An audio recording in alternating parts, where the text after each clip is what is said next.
And today, Noah talking to another family, this one in Comanche County, facing the loss of 3 horses after a serious bee attack.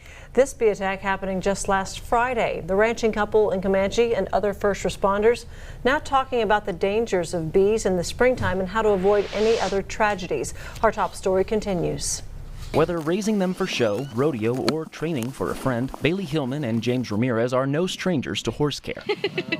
Friday, May 9th, starting out like any other day at their Comanche home. We decided to make a makeshift pen out in front of our house just so our horses could have some green grass that day. At 8 a.m., Ramirez let the horses out to graze in their new pen. Just 3 hours later, Hillman noticed that they were acting strange and a swarm of something was gathering overhead. At first I thought they were flies. Hillman realized quickly it was bees that were swarming. After failing to get the horses to move and suffering some bee stings, she called Ramirez and 911. Pulling in, it just looked like a black cloud over all the horses. I didn't know what to think. All I just knew I had to get them out of there. As emergency services tended to Hillman, Ramirez covered all the skin he could and rushed into the swarm. He even got struck on the top of the head, a horse pawed and hit him on the top of the head, and he ran to the ambulance with blood running down his face, asking if he was good enough to go back out. Shortly after, Comanche VFD arrived with beekeeping suits courtesy of the Gustine Fire Department and the forethought to bring some dish soap. Shane put on one of the bee suits and James, one of the horse owners, put on another bee suit, which I thought was a good idea since he knew the horses and we didn't. Ramirez working to calm and halter the horses as Comanche VFD Administrative Officer Shane Stallnicker manned a hose spraying water and dish soap to repel and suffocate the bees. Maybe not to this extreme, but we deal with bee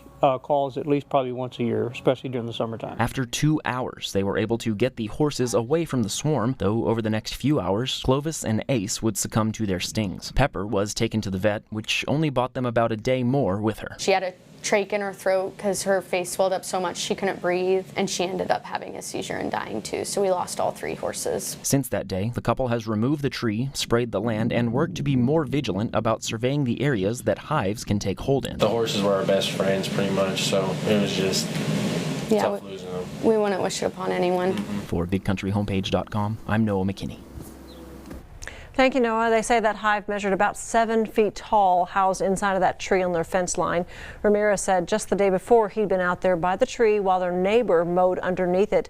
No signs of an active hive, but on the day of the attack, the temperatures were much hotter, making the hive active. So what do you do if you're faced with a swarm of bees? Well, first know if a bee bumps into you, it's not an accident. It's actually a warning sign indicating that the bees perceive you as a threat. So you need to run as fast as possible in a straight line towards shelter. Seek refuge indoors, like a house or a car, and avoid jumping into water as this may not deter the bees. Also keep your head and eyes protected. Avoid swatting at the bees, and when you are at a safe distance, contact a beekeeper.